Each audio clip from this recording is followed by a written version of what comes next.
It is easier to succeed than ever before. You have the internet, so we're more connected than ever. You have social media, so you can talk directly to your customers. And you have artificial intelligence, which is like, yeah, at times it can be a toddler, but it has infinite intelligence. So like all of your questions can be answered, right? The like, I don't know how to do ... Dude, that excuse is completely obliterated now with the tools that we have. Welcome to Truly Passive Income. I'm Neil Henderson. And I'm Clint Harris. And today's guest is DJ Carroll, affectionately known as Coach Carroll in the online world. He's a Kentucky-based entrepreneur, founder, and author who built multiple businesses across services, real estate, and technology. He's the founder of Carroll Media and the creator of Ali, an AI platform focused on lead capture, call handling, and follow-up for local businesses. So DJ works closely with operators who want to control more over demand, the stronger brand presence, tighter execution. His work centers on practical systems, clear metrics, and speed. He also authored Hunter Head Game. It's a book on decision-making and performance under pressure. So extremely well-rounded. Coach Carroll, excited to have you here today. How are you, sir? Appreciate you guys having me on, man. Excited to spend some time with you. Absolutely. Heavy emphasis on AI mastery, so you can guess who booked this interview today. It's something I'm very excited about and spent a lot of time focusing on recently. So, Coach Carroll, give us some quick background, who you are. You've got a real well-rounded background, and we have a lot to get through today in a fairly short period of time. So I'll give you the Cliff Notes version. So, in high school, I started my first business, turned down 8 football scholarships, was going to be a chemical engineer and go the traditional path. Let down my mom, my guidance counselor, and my chemistry teacher, and started mowing grass. And I like to say an entrepreneur was born. Grew that $300 startup to over $3 million in revenue, sold it, transitioned into power washing and window cleaning. Still own that company to this day. It's called Easy Pro. And along that path, I got pretty good at Facebook advertising. Transition, that's where we created Carroll Media back in 2016, so almost a decade now. And started working with some of the largest State Farm, Allstate farmers agents all across the U.S. to help them with their online brand presence and driving top of funnel awareness. Along that path, figured out that most agents, their websites suck, so they didn't collect a lot of leads, which is when we invented Ali to identify anonymous website visitors. And most recently added on detecting leads through their phone systems because they also suck at answering their phones, like most small business owners do. And so Ali makes sure that none of the leads slip through the cracks. And, hopped on ChatGPT back in November of 2022, saw that it could create content. And I was like, holy shit, this is going to be a game changer for advertising agencies, marketing agencies, especially us being in the social media space. And so, that's kind of the professional path. And then Coach Carroll, man, I've been doing this since, I was 23 years old. I did my first speaking engagement. And so I think entrepreneurs solve all the problems in the world. The government's never showed up and saved me or anybody that I know.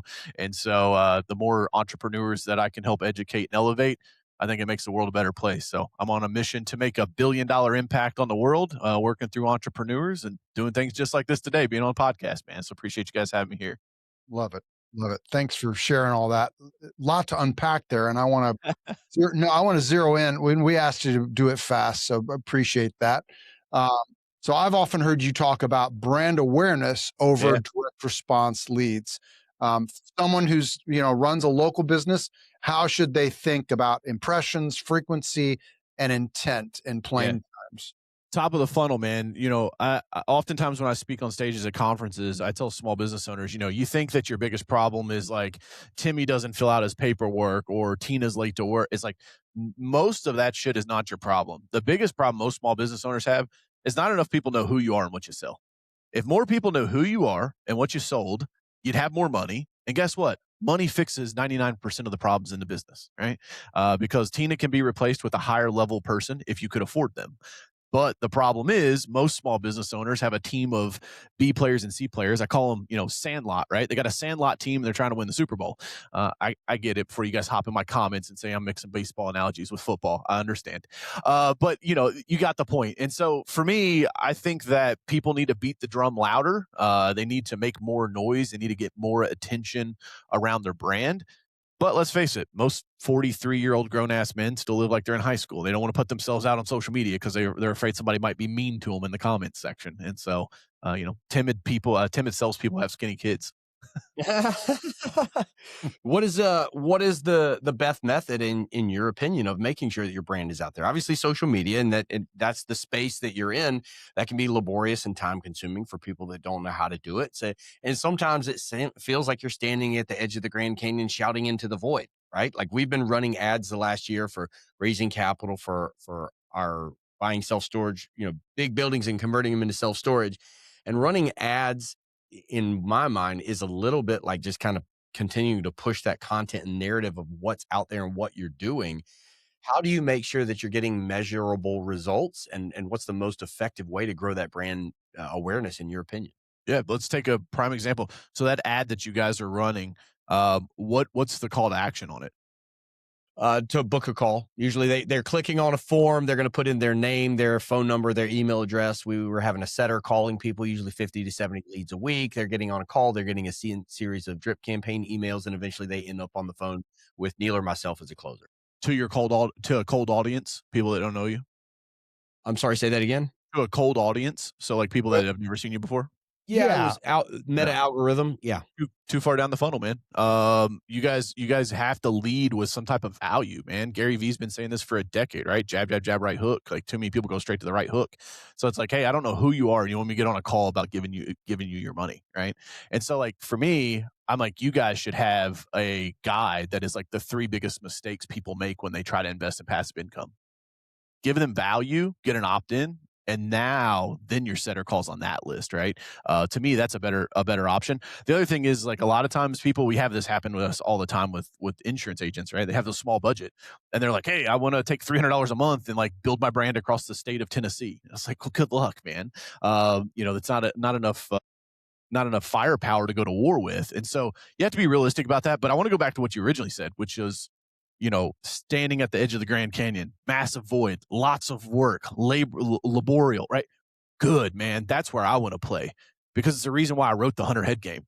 People don't have killer instincts anymore. They're weak. They're soft, right? They buy $5 cheeseburgers and pay $8 to get it delivered to them because it's at the push of a button. They're lazy, which means that today it's easier to win than it's ever been, right?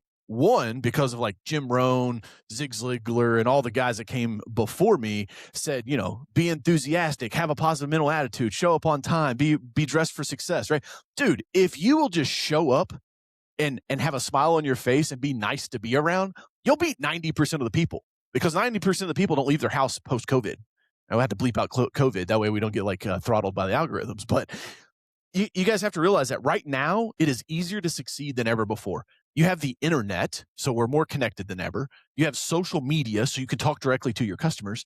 And you have artificial intelligence, which is like, yeah, at times it can be a toddler, but it has infinite intelligence. So like all of your questions can be answered, right? The like, I don't know how to do ... Dude, that excuse is completely obliterated now with the tools that we have. And so, I think, yeah, is it easier to make excuses than it is to put into work? 100%. It always has been. But is it easier to win now than it's ever been? I fully think so. Yeah, I agree. I say that a lot, that I feel like there's more opportunity to win now than there ever has been. The challenge is that there's also more noise now than there ever has been. And so sometimes, making sure that you're clear on that vision and getting clarity can be hard because there's so much. At the same time, I do believe that it's making personal relationships more valuable because people just aren't meeting face to face and shaking hands. So like we're seeing kind of a rise of a lot of those strategic partnerships that we are building are coming from more of those personal relationships. It's interesting to see that balance because all the focus has been on AI and growing that platform. And speaking of which, I know that with Ali, this is a tool that you built that honestly is more of like a team member than a tool. Yeah. Right? We built it that way because I saw that AI was like, everybody was building tools and I'm a brand guy. And so like, I knew that if we could build the tool to be a team member, then we could build a brand around it. I also believe that AI is different than just a pick or a shovel. Now don't get me wrong. There are a lot of chat GPT wrapper products that some kid built in his mom's basement that are crap and he's got 5 users and like that's going to be what's going to be. However, we put the time, effort, and energy in to build Allie from the ground up the right way. So, and what do I mean by that? For instance, when Allie loads, she's fine-tuned on her brand blueprint. Her brand blueprint tells her a few things. She has a mission to save 10,000 small business owners from going extinct in this new era of AI. And she wants to save them with the spirit of a Harriet Tubman. She also has the empathy of Oprah and the pioneering spirit of an Amelia Earhart. She has the technical prowess of an Ada Lovelace, which is the first female programmer. You see where I'm going with this? We put into the technology what we wanted her to actually feel like, which is the difference from the ones and zeros that most of the AI technology is coded out of. And so that's why when you talk to her, when you interact with her, it's a good experience, right? People I'm not hearing it so much anymore, but like for the last couple of years, like people are like, people don't want to deal with AI. They'd rather talk to a human. I'm like, no. You don't want to talk to shitty AI. But if I can deal with AI and have a 2-minute conversation versus your office manager, Tina, who's going to fumble through a call for 6 minutes, like give me the 2-minute call with an AI rep, right? And so I just think we're going to change. And then ultimately, technology is undefeated. So, this stuff's coming. There's nothing any of us can do to stop it. I think Elon's even tried to say, hey, we need to put guardrails up because once the genie's out of the bottle, right? Fortunately, we've seen this movie before. If you guys remember the first time Mark Zuckerberg went to Capitol Hill and that old white hair senator was like, Mr. Zuckerberg, I don't understand. If the app's free, how do you make money? He's like, oh, we sell ads, sir. He's like, I get that, but how do you make money? It's like, oh, man, it's like we got a bunch of senile old men trying to make rules around technology they don't even understand. And so it's a bit of a Pandora's box. But I do have a belief that in the future, most small businesses will have human team members and they'll have AI team members. This week, I don't know when this will drop, but you guys can go look it up. It's Claude Cowork, and it's like it literally lives on your desktop, and it's these like AI agents that people have been talking about for 18 months. They're now starting to become easily accessible to where natural language is going to be able to tell them what to go do. And I'm super bullish on human beings being able to utilize the new tool. We did pretty good with fire and steel in the internet. I think we're going to do pretty good with AI as well. Until comes the war of the humans versus robots. At that point, it's gasolines and bullets and nothing else matters. You're going to go after him first. Yeah. My wife tells me that. My wife wants nothing to do. My wife wants nothing to do with AI, and like I'll cuss at them every once in a while. She's like, they're coming for you first, right? When this war starts. All right. I have gasoline and bullets. It's okay. So let me ask you this. Would you consider Allie to be it's basically agentic AI, or is that an oversimplification? And then tell us about what it does, right? For the listener's benefit, what does it do and how is this implemented? This is basically like an agentic AI, but I can load it with all from my standpoint as an operator. We could take our private place memorandum, subscription booklet, operating agreement. It can have any conversation about the information. We're uploading it generically, but specifically to our deals. This is not a bot that is just calling leads and scheduling calls. This is a setter. Is that right? I'm actually against outbound with AI. I like it for inbound because if a call comes into a business, there's like 40 to maybe 100 different scenarios, right? That could happen with an inbound call. You go outbound, dude, if anybody's ever done cold calling, you know exactly what I'm talking about, right? You go, hey, Rick, how's it going? It's DJ. What's up? And he goes, hey, DJ, hey, get down off the chair, right? He's like yelling at his toddler. And the AI bot's going to go like, I'm not standing on a chair, right? Like it has no context. And so I think that if I'm trying to build relationships, if I'm trying to gain business, right, and I'm doing outbound, which is like one of the hardest things to do in business, one-to-one outbound, I ain't leaving that one to the robots. I think that's the last place the human should play in. Now, I am okay with it being inbound because most of that, you're right, people are seeing you, they know you, they're calling in with some questions, they want to book a call, like, cool, it's a customer service experience at that point. That is the difference. And because I've seen a lot of these like voice people, they went into outbound first. They do that because people are lazy. They don't want to make the calls, right? So they're like, oh, here, I'll sell you the painkiller instead of the vitamin. But Allie, honestly, man, the best thing I could do is tell people to call and talk to her. It's 502-401-1234.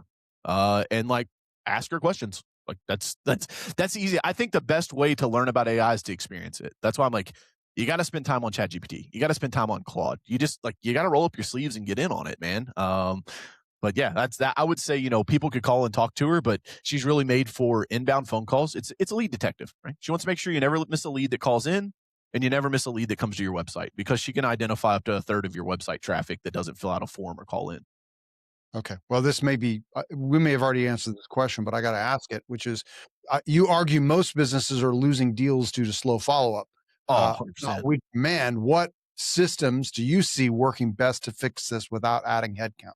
Yeah, so I'm okay with automated text follow-up, right? Like if you have some automation where like Allie like collects the inbound and then sends it to a system that has automated texting. I just don't think that the outbound voice is good enough. But you're right. I mean, and this isn't me. There's an MIT study, there's a Harvard Business study that shows. I mean, I think Hermosi quoted one of these the other day where he was like, I have a 4,000 times, success rate if you call the lead within the first 5 minutes, right? Like it's just, and it's fast. Like we see it with Allie, we see follow-ups on my sales team. You guys probably see it with you guys, right? Somebody sees your ad, they're looking at it, they're in that mindset, they opt in, like hop on them while they're still thinking about it. Because if you wait 2 days to call them back, they're going, what investing? No, I don't have any storage units. What are you talking about? Right? It's like they forget about it. Some of that has to do with this thing, right? Like we have the fucking attention span of a goldfish now because we're all just TikTok scrollers. But again, go back to my narrative why I think it's really easy to win right now. Dude, there's so much there that I forgot the question I was going to ask that I was really excited about. So this happens. I get on podcasts, I get to the end of it. People are like, yeah, well, people are like, dude, we didn't even get to half these questions I had right now. I'm like, hey, man, I'm just here to jam. No, it's so relevant right now. I think I'm having recency bias over this because I got the first call yesterday. I think I texted you. I was like, I just got my first AI call from a general partner, like from an operator. I click on other people's ads. I have retirement funds that I can't invest into my deals because I'm a general partner. It's called commingling and it's illegal. So I'm placing capital with other people. So, and I'm also always clicking on ads. I want to see their offerings. I want to see their PPM. I want to look at it. And so in the process, I get calls and emails and packets fairly regularly. And I got my first agentic AI call yesterday. And it was a terrible experience. And so it called me the first time and it was okay. But I got busy and I just hung up because it's a robot and they're not real people and I hate their feelings. Kidding. And then it called me back. They're coming for you. 2 hours later, it called back. And exactly what you just said, DJ, is what happened to me. I just picked my boys up. I got a 6-year-old and a 3-year-old, almost 3-year-old, sitting in the back seat. And it started talking to me. And every 10 seconds, one of them is saying something and it pauses. And it tries to calibrate. And it was so stop and go herky jerky. I stayed with it. In fact, I recorded the call because I wanted to send it to Neil. Because the first time around, I text you and I was like, hey, I just got my first AI agentic call.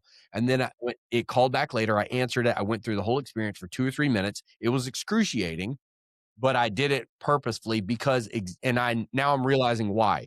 It called me when I was not able to control what was happening in my life at the time. When I'm placing a call to you, I'm stepping out of the room. It's quiet. I'm making sure I hear you, or I'm dropping my kids off first, and then I'm calling you from the truck. When you're catching me in my slice of life, you never know what flavor you're going to get. And so that's very interesting. But the side of things where, say you have a lead come in and then it gets a text, hey, just saw that you clicked on this ad or you expressed interest in this or you called Nomad Capital or whatever. My name is Ali. I'm an assistant to a so-and-so. My job is to get you scheduled for a call. Can they do like, hey, we're going to send you an email with a 90-second YouTube clip about who we are, what we do? Like, how does that flow work? But ultimately, they're trying to get them scheduled for a call. Yeah, this goes from like, to me, there's really only like 4 departments in a business, right? There's marketing, sales, admin, and ops. That's it. Like it's only taken me 20 years to figure this out, but that's business, right? And so you're going from marketing now to like rev ops, which is sales, right? And so because now it's like marketing's job is to get the attention. Once you get the attention, then it's sales' job to get the conversion, right? And so once I have that contact, what I call a lead, right? Like they've opted in, that outbound now, I just want to confirm intent, right? And so like, hey, it's Ali. I was following up. Know that you were checking out our storage unit deal online. Is this something you're actually interested in, or were you just poking around? I was just poking around, not interested. Cool. See you later. Like, the fuck do I need to burn tokens on following up with you for 19 days, right? Or if they don't follow up, like I'm going to keep poking them until they opt out, right? It's that old buy or die philosophy, which again, this is why I love AI and automation, is because I can tell AI, follow up with Neil for every 2 hours in the first day between 7 a.m. and 8 p.m., right? Like you tell an SDR that, a sales development rep, like, hey, I need every 2 hours, you're following up this lead. They're like, I don't know, man. That's a little much. It's like, I don't need your feelings. I need you to follow the system. Well, guess what? Humans are terrible at that. Well, they think every human's like, well, I know the system says this, but I think I could do it better this way. It's like the robots go, whatever the system is, that's what I'm doing, right? And so I would tell you that you're 100% on par with like when somebody calls you, they're there. And I think that comes from like real business understanding. And I think that's why a lot of these bots suck is because like some tech bro built them in a basement. They're not real business operators that understand how client communication should work. I'm a big fan of confirming intent. The next one should be, I wouldn't even go for the call. Like if you guys could make a quick little 60-second YouTube video that would get texted out, that'd be like, yo, hey, what's up? It's Neil. I know you were checking us out, blah, blah, blah, blah, blah. Here it is. Like if you're actually interested, just text me back on the number you got this from and like ask for the scheduling link. Text back, boom. Here's what's happening. We're moving from automation to AI. So most people that are listening to this right now, you probably have a CRM, you have some software that can like build out text message automation, but you had to put in what to say and it wasn't smart. It just sent that every time, right? So now if you have a text message follow up on day 3 that's like book your call and they book their call on day 1, you look like an idiot, right? Because you're like, tell me to book another call. With AI, if you have a properly schema database, that artificial intelligence can like look and see what the interaction has been and then generate. That's the part of generative AI that is so magical. Is like now if text number 4 is supposed to go out at the 4-hour mark and it looks to the database and is like, Neil's already got a call booked. Now the text just said, hey, Neil, I appreciate you booking the call, man. We'll talk to you soon, right? That is the power of like what is changing. I don't know if I answered your question directly, man, but sorry to pick on you, Neil. He's got thick skin. He can handle it. Yeah. So let me ask you this then. You guys, you have a strong opinion against cookie cutter marketing. Like you're very unique and you want to do things uniquely for each person. But at the same time, like you're trying to do this at scale and like on a larger scale. So like, what are the signals that you're trying to get a brand to put out there that people can connect with them? Like, how are you able to do that and do it uniquely for each brand, but also do it on a large scale and not have a cookie cutter system in place? You have to. So this is where you can't be afraid to hurt people's feelings and you can't be afraid for people to throw rocks at you. The world of like just putting out, Motivation Monday post, like that left 10 years ago. Now you've got to draw a line in the sand because like one, in the US, we're more polarized than we've ever been, right? And it's like, if you don't agree with one of the things on my side, then you're the absolute enemy on the other side. And I don't care which side you're on, that goes for the same. But if you know how to utilize that, you can use it to your advantage, right? And so I think you have to understand like beliefs, values, all the like business books from the 70s taught this stuff. Like it's still true, man. Like basic business still works. It's just layering into the new marketing systems. And so like, don't be afraid to like put yourself out there and what you believe in and what you stand for. Because to me, and again, somebody will be in my comments DM like, I don't agree with you. That's cool, man. You don't have to. I'm not for everybody. And I'm okay with that. There's 8 billion of us, at least that's what they tell us on this planet, right? And there's like 300 million of us in the States. I'm okay with having like, you only need like 100,000 people to really know who you are and you can build a really big business. Right? Most businesses, if they just have a couple thousand customers, they're going to do okay. And so I think it's about putting yourself out there, getting comfortable, and then doing reps with it. And most people just don't want to do that because now it's like, oh, I got to make sure my lighting's good and make sure I look good on camera. I got to like brush my teeth and comb my hair. Damn it. I've been working from home for 5 years. I don't like this. To me, I think if you just be authentic, which like should go without saying, that's like some of the stuff they taught us in kindergarten, just be who you are. And then like, if you're a good person, Zig Ziglar used to teach us, Jim Rohn used to, like success is something that is attracted, not chased down, right? And so if you're a good person, you have good values, you put yourself out there, success will come to you. It'll find you. The right people will find you. And it's a beautiful place now because you don't have to pay radio, TV, billboards, newspapers anymore. You can just make a video and it's seen by 200 people. Here's the problem, Clint. People make a video and they go, yeah, but coach, I got 180 views, man. Like, cool. If I put you in a conference room on stage in front of 180 people, you would shit your pants. But magically, because it's on social media, like it doesn't matter. Like those people don't matter as much than the real. Like it's crazy, man. Interesting. Yeah, that's Again, I keep losing track of my thought because you keep I'm sorry. blowing. I know I'm a low energy guy too, guys. I apologize. It's like, let me just pull some information out of you, DJ. Give me something to work with here. Listen, I got a key word for you that strikes fear into the heart of a lot of people that this technology is catching up on them, and that's implementation. Right? Mm, If you are one of these smaller businesses, medium-sized businesses, whatever, maybe you're in the twilight of your career, maybe you've been in a service business that's never really leaned into this space. But now the tsunami is on us. It's right here. You jumped in and started surfing this wave in 2022. Congratulations. We can't control the size of the wave. Your options are to get rolled or to learn to surf, right? I That's like pretty that. much, you can learn to ride the wave, and that's about your only option right now, or you're going to drown. So for that person, in terms of implementation, what does it look like for someone in that scenario to take what you are working on and your acumen and implement that into their business in a way that's not going to give them a heart attack? I mean, I just talked to an agent yesterday from California. She got signed up for Allie. She's been an agent for 40 years, dude. So like, she didn't start when she was 2. Okay, let's just be clear there. It's never too late to start. Like, yeah, like you're probably hopping on the caboose at this point. The train has left the station. To give you some real world numbers, it took the internet. I'm gonna use that term loosely. Again, hop in my comments. Like, well, you missaid this. The internet, loosely defined, took about 8 years to get to 700 million users. Facebook took 4 years. Chat GPT took 24 months. Okay. That's the speed of the acceleration. So what has happened, I think, was the internet, people are like, what is it? How's this work? Right? Like, oh, I got an email. Let me log in and check it. Right. It was kind of cool. Social media, it kind of went a little faster because we had kind of already seen this before. AI, like the T-Rex is back in the village for the third time. Everybody's like, run, right? Like we understand that, like, we got to go. My point being that if a agent in California has been around for 40 years, she doesn't have a website. I mean, like, dude, she's like, I'm missing calls. I know I need to fix this. I've been looking at it. I just need to do it.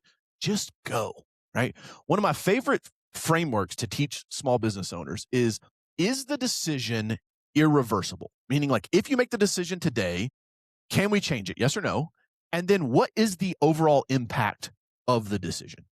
And so if it's like a reversible decision, meaning like you could unplug some of this tech tomorrow and like the impact is like maybe you lose 1 or 2 customers, right? It's like, why not, man? Most small business owners would have wildly more success if they would just make decisions faster. They hem and haw around. They need to gather more facts. They need to, like, no, dude, the time is done. Like, roll up your sleeves and work. Let's go. I don't know what you're waiting for. Ain't nobody coming to save you. But the good news is you're not a tree. So you can move, you can change. And the good news is after today, after you listen to this podcast, you don't ever have to be the same again. You can make the decision to make the change. And so roll up your sleeves, put in the work, spend the time, the effort, and the energy, and get moving. So let's dig into some nuts and bolts here. We got about 6 or 7 minutes left before we got a hard stop to wrap this up. So there's not enough time to get into it now, but I want to know, like, give us an overview of what this is. If for the listeners sitting out there that need to know, what is Allie? What is this product? What can it do? How can it impact their business? Like, give me the elevator pitch, and then It's easy. It won't take 6 minutes. She does 2 things. She's a lead detective. She makes sure that the anonymous website traffic that you're getting right now, 97% of website traffic never converts. Comes to your website and it leaves. She makes sure that a third of that is identified for you. Name, location, and referring URL. So you know what content sent them there. You know who the person's name is and what their email address is so that you can follow up. And it's perfectly legal because we use the exact same technology that Meta, Google, and Amazon uses, right? When those red pair of shoes follow you around the internet. So that's on your website. On the phone side, she makes sure that your calls never go to voicemail and you never miss a call again, right? Because depending on what service you sell, right, for you guys, an investment, like, geez, man, I'm calling trying to put 100K with you guys. You don't answer the phone call, like, that's a $100,000 opportunity you missed. And so for us, it's just about making sure that you have AI in the place that I think is most important in business, which is missing opportunities. Because back to my fundamental belief, if you had more people who knew about you and you could convert them, you could close them, you make more money. If you make more money, 90% of the business problems that you have, you can throw money at, they'll go away. So if you want to check it out more, you can go to hireally.com, hire, HIRE, ALLI.com. It's, it's nothing crazy about her name. People are like, how'd you come up with Allie? I'm like, it's AI with 2 L's in the middle. That's it. Nothing more. So hireally.com. And then you said there was a phone number earlier where you could call and talk to her. What was that number? 502-401-1234. I can't wait to jump in and check that out. That's very, very interesting. So what are her capabilities? Like, what can she do? She's scheduling calls, making sure people are communicated with. She's taking a summary, sending that over an email form. Like, how does that work on the back end? Yeah. So, she's got an app. So we're in the iOS and the Android store. So like, as soon as she takes a call, you get a notification right inside of your app that shows you like who called, what they said, what was it about. And then again, she's trained on your business. We're a SaaS product, right? We're software as a service, but we're heavy on the service side because we know that Paul, the plumber, and, Sarah that sells sourdough is not ready to log into a system and build out an AI agent. And so you log in, you answer like a 7-step questionnaire, and then my team gets back to you within 48 hours and says, hey, here's the phone number and your area code that Allie's plugged into. You can forward your phones. It could be like after 3 rings, they can go to it, after whatever, it doesn't matter. But, it's powerful. Check it out, man. I don't want to be too pitchy. I just want to come here and deliver value. Well, we've barely scratched the surface. We could talk for another 30 minutes. Yeah, we'll have to do it again, man.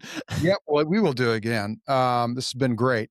This is a question we ask every guest, and I'm curious to hear your answer, which is there a book or resource that you find yourself recommending again and again to friends and colleagues? Yeah, so shameless plug, obviously, hunterheadgame.com. It's my 500-page, 10-year manuscript. I used Anthropic's Claude and ChatGPT to edit it down to 250 pages. So it's right over my shoulder here. The other one that most people know Think and Grow Rich by Napoleon Hill. They don't know about Outwitting the Devil by Napoleon Hill. It was so powerful that his wife didn't want him to release it. It wasn't released until he passed away. Game-changing book, man, from a mindset standpoint. And I think most people are held back by their self-limiting beliefs in their mindset. That's why I'm a big fan of it. And so, yeah, those would be my 2 recommendations. 150 episodes. I don't think anybody's recommended that one yet. Yeah. So let's go. I'll be downloading that one today. Yeah. So the audiobook's crazy, man, because they use like 2 different voices and like the devil's in there. And so like he like speaks like he's it's a fun listen. We should have to get that voice on our AI. That'd be good. Yeah. Hey, listen, Coach Carroll, this has been great. So I feel like we are just at the cusp of this being broadly mainstream. I'm sure you feel that it's been that way for a while. It's still just changing so rapidly that I have no doubt that we are probably going to need to do this again. We're probably going to need to block more time. We'll do a Joe Rogan 3-hour one. There we go. Yeah. And probably I would love to do it in a situation where we could use examples of how AI has helped our business, maybe Allie being the way that we do that. So yeah, man. The good news is you guys can get the free trial to the lead detection. You get your first 50 leads for free. So let's go to hireally.com, sign up, and it's easy onboard, easy plug in. All right. It's on the to-do list for today. So listen, DJ Carroll, we appreciate your time. Thank you so much. I think I have the answer to this, but go ahead and tell us again, please. If any of our listeners want to connect with you, find out more about what you do or how you can help them, what would be the best way for them to do that? Would love to connect with everybody. Just go to coachcarroll.com. That's like the hub central that'll get you to everywhere. I put content out literally daily. I've got a podcast, everything that's out there. coachcarroll.com, CARROLL.com. Clint, Neil, can't thank you guys enough. And guys, if you're listening to this thing, you made it all the way to the end, go give these guys a subscribe, a review, and share it out to your friends so they can help get it in front of more people. Appreciate you guys having me on. All right, DJ, checks in the mail. Yep. Thank you for that. That's what's worth it, baby. All right. Thanks, guys. Thanks for listening. Thanks again, Coach Carroll. We certainly appreciate your time. Thank you so much for listening and watching the Truly Passive Income podcast. If you liked the show, if you think it would be useful for someone else, the greatest compliment that you could give us would be to share the episode.